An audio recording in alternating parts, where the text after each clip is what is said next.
My name is Helen Collins. I'm 29 years old and I work at the local library in a small town that most people have probably never heard of. My life is simple, maybe too simple for some, but it's mine.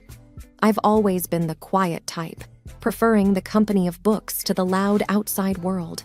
The library is my sanctuary.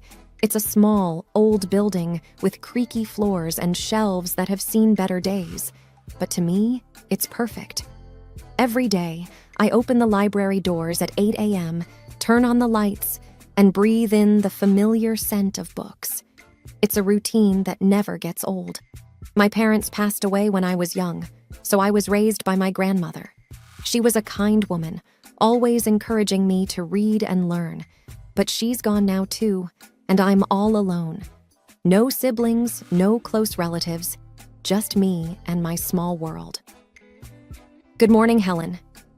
Mr. Jenkins, a regular visitor, greets me as he walks in. He's an elderly man who spends his days reading history books. Good morning, Mr. Jenkins. The new shipment of history books arrived yesterday. I've set them aside for you. I reply with a smile. Ah, you know me too well, dear. He chuckles, shuffling towards the designated shelf. The day goes on like this, with familiar faces coming and going. I help a group of kids find books for their school project, recommend a romance novel to Mrs. Harrison, and guide Mr. Thompson to the science fiction section. It's a quiet life, but I like it. I find comfort in the predictability, the routine. And then one day, everything changed. The day Jack walked into my life. He came in looking for a book, but I could tell he wasn't the regular library type. He seemed out of place with his crisp suit and confident stride. Can you help me find a book? He asked, his voice smooth and inviting. Of course. What are you looking for? I replied, trying to keep my composure. It's a novel, The Great Gatsby, I believe. Right this way, I said, leading him to the classic section. As I handed him the book, our hands brushed briefly, sending a jolt through me. It was a simple touch, but it lingered in my mind. Thank you, Helen, he said, reading my name tag. I'm Jack. It's nice to meet you, Jack. That brief encounter marked the beginning of everything. The beginning of a love that I thought would last a lifetime. The beginning of a journey that would take me from the quiet life I knew into a world of chaos and betrayal. If only I had known then what I know now, maybe things would have been different. But life doesn't come with a warning label, and sometimes we just have to learn the hard way. After that first meeting, Jack began to visit the library more frequently. It was odd, considering he didn't strike me as the reading type. But every time he came in, he'd ask for a book recommendation and then spend a few minutes chatting with me. One day, he walked in just as I was struggling with a box of newly arrived books. Need a hand with that? He offered, walking over. That would be great, thanks, I said, relieved. As we placed the books on the shelves, he asked, So, Helen, what got you into working at a library? I shrugged. I've always loved books. They're like friends, you know. Plus, it's nice and quiet here. He laughed. I can see that. It's like a whole different world. Our conversations grew longer with each visit. I found out that Jack worked in his family's business, something to do with real estate. He was easy to talk to, and for the first time in a long time, I felt like someone was genuinely interested in me. Then one day, he surprised me. Helen, would you like to have dinner with me tonight? He asked, a hopeful look in his eyes. I was taken aback. Like a date? Yes, like a date, he smiled. I hesitated. This was new territory for me, but there was something about him that made me want to say yes. Okay, sure, I'd like that, I replied, trying to keep my voice steady. We went to a small restaurant in town. It wasn't fancy, but it was cozy. We talked about everything and nothing, and for a few hours, I forgot about my usually solitary life. Walking home, Jack said, I had a really great time tonight, Helen. You're very different from the people I usually meet. I didn't know how to respond, so I just smiled. He continued, I'd like to see you again. Would that be okay?" I nodded. Yes, I'd like that. From then on, we started seeing each other more regularly. He'd take me out to dinner or we'd go for walks. It was nice. For once, I felt like I was part of something more, part of a world that wasn't just about books and quietness. It wasn't long before I fell for him. Hard. He was charming and attentive, and he made me feel special. And when he proposed, I didn't hesitate. I said yes. Looking back, I wish I had seen the signs. I wish I had known that the charm was just a mask, a cover for something much less pleasant. But love has a way of blinding you, of making you ignore the warning signs. And I was very much in love, or at least I thought I was. After Jack and I got engaged, things started to change. It began with his parents. They didn't approve of me from the start. They thought I was below their son because I didn't come from money. The first time I met them, it was clear they didn't like me. We were at their house for dinner, and I was nervous. It was a big, fancy house, nothing like what I was used to. "Helen, this is my mother, Margaret, and my father, Richard," Jack introduced. "Nice to meet you," I said, trying to smile. Margaret looked me up and down. So you're the girl who works at the library." "Yes, I am," I replied, feeling smaller by the second. Richard chimed in. "Jack, couldn't you find someone more suitable?" I felt like crawling into a hole. The dinner was long and uncomfortable. They made it clear they thought I wasn't good enough for their son. But Jack stood up for me, which made me love him even more. Before our wedding, they insisted on a prenuptial agreement. They said it was just a formality. I didn't have much to lose, so I agreed without making a fuss. Once we got married, I moved into Jack's house, which was actually his parents' house. They had given it to him as a wedding gift, but they acted like it was still theirs. His parents came over all the time, unannounced. They'd walk in and start ordering me around. "Helen, make us some coffee," Margaret would demand as soon as she walked in. And I would, without saying anything. I didn't want to cause trouble. One day, Margaret pointed at the TV and said, "Remember, Helen, in case of divorce, you can't claim this." It was like that with everything. They reminded me constantly that everything in the house wasn't mine. Jack started changing too. He wasn't the man I fell in love with. He started joining in on the jokes his parents made about me. One evening, I was trying to decide what to wear for a family event. I asked Jack for his opinion. "This one makes you look less drab," he said, laughing. I was hurt. It was like he was a different person around his parents. He didn't stand up for me anymore. Instead, he laughed along with them. It was exhausting, living in that house. I felt like an outsider, an unwanted guest. I kept hoping things would get better, but they only got worse. The stress got to me. I started having stomach pains, bad ones. I tried to ignore them, but one day I collapsed at the library. I woke up in the hospital. The doctor said it was stress-related. I was in the hospital for a few days. Jack didn't visit. He didn't even call. I felt so alone. Then, one day, a notary came to my room. He had news. My great-aunt, someone I barely remembered, had passed away, and she had left me her fortune, $30 million. I couldn't believe it. I didn't even know what to do with that kind of money, but suddenly, I wasn't just the poor girl from the library anymore. When Jack and his parents found out, they came to visit.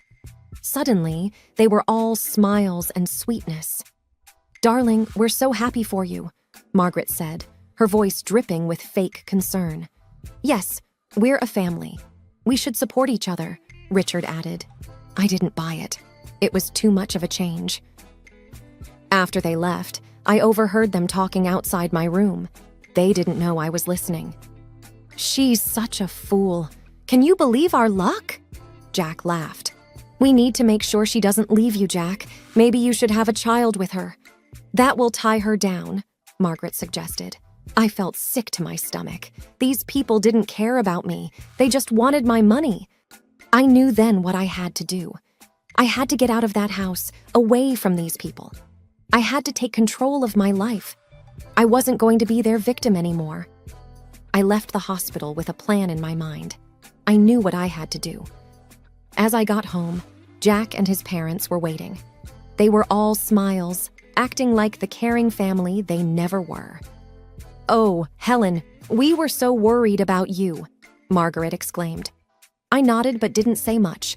I needed to act normal, not to tip them off. Jack came closer. "So, when do you get the inheritance?" he asked, a little too eagerly. I looked at him, the man I thought I loved, and realized I didn't even recognize him anymore. "Soon," I said. "But it's not something you need to worry about." His smile faltered a bit. "But we're married, Helen. What's yours is mine, right?" I forced a smile. "Of course, darling." That night, I couldn't sleep. Their voices echoed in my head, their fake concern, their greed. It made me sick. I got up and started writing. I wrote down everything they had done, everything they had said. It was like a dam had broken, and years of pent-up frustration and pain poured out. The next morning, I had a meeting with a lawyer. I explained everything, showed him the prenuptial agreement. He was shocked but said the agreement would protect me. "You're doing the right thing," he assured me. When I got back, I found Jack and his parents in the living room. They looked up as I walked in.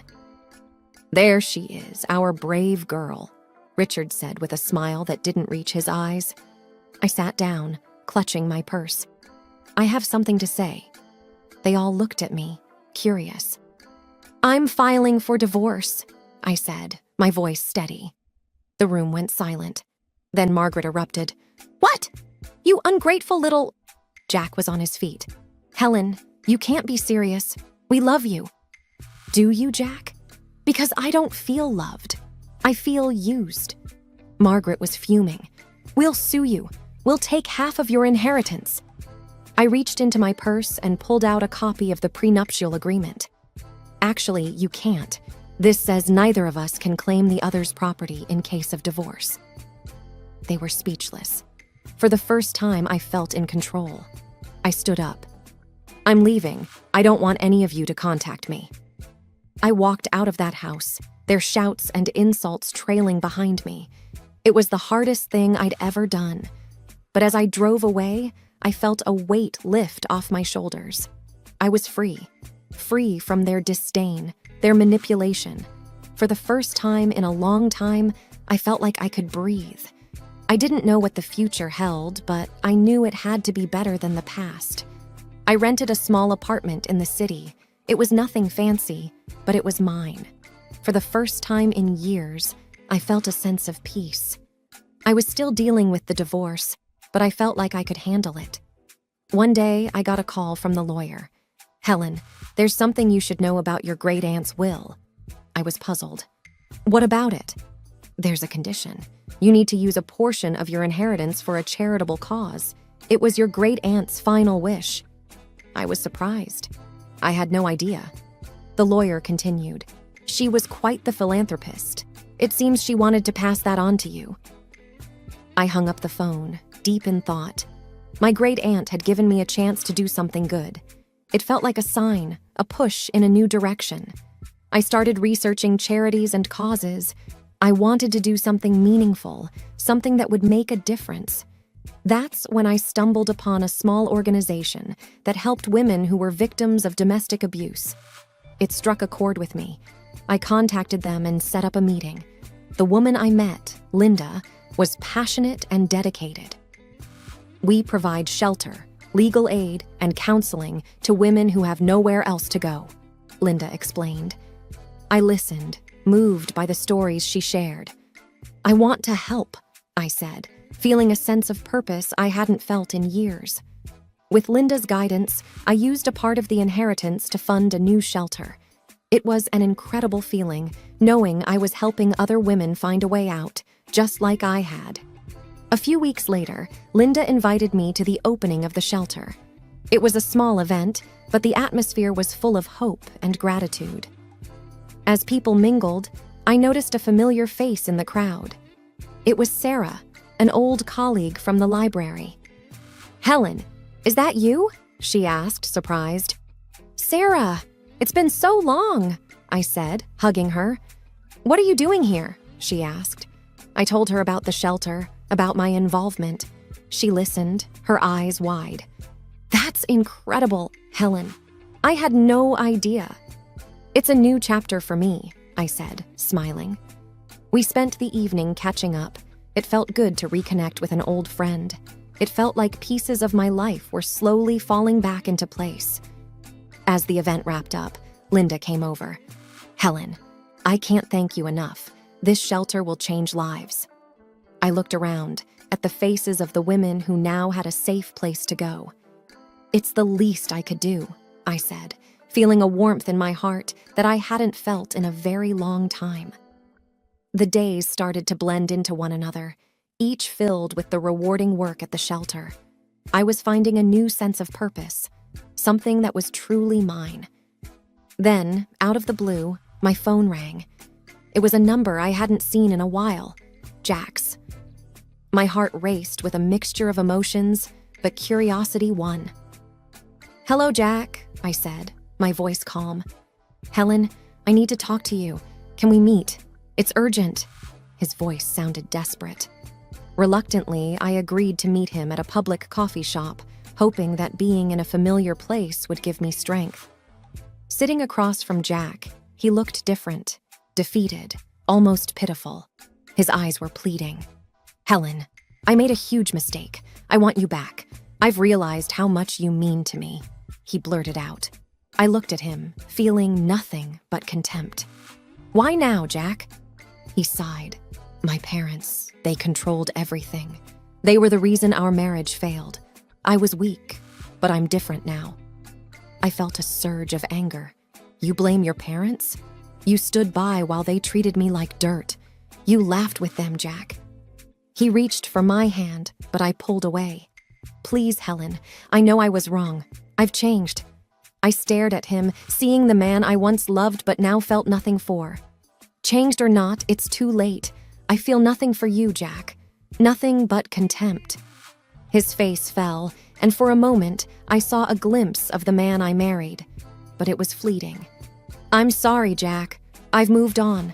I have a life now, a purpose. There's no place for you in it," I said firmly. He nodded slowly, a look of resignation on his face. "I understand. I just had to try." Leaving the coffee shop, I felt a weight lift off my shoulders. It was over. Truly over.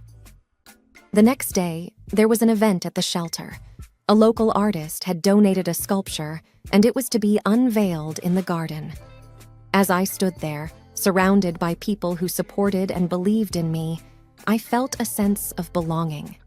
Sarah, my old colleague from the library, stood beside me. "You've done something amazing here, Helen," she said, smiling. The artist pulled the cover off the sculpture, revealing a figure of a woman reaching up to the sky. It symbolized hope, strength, and new beginnings.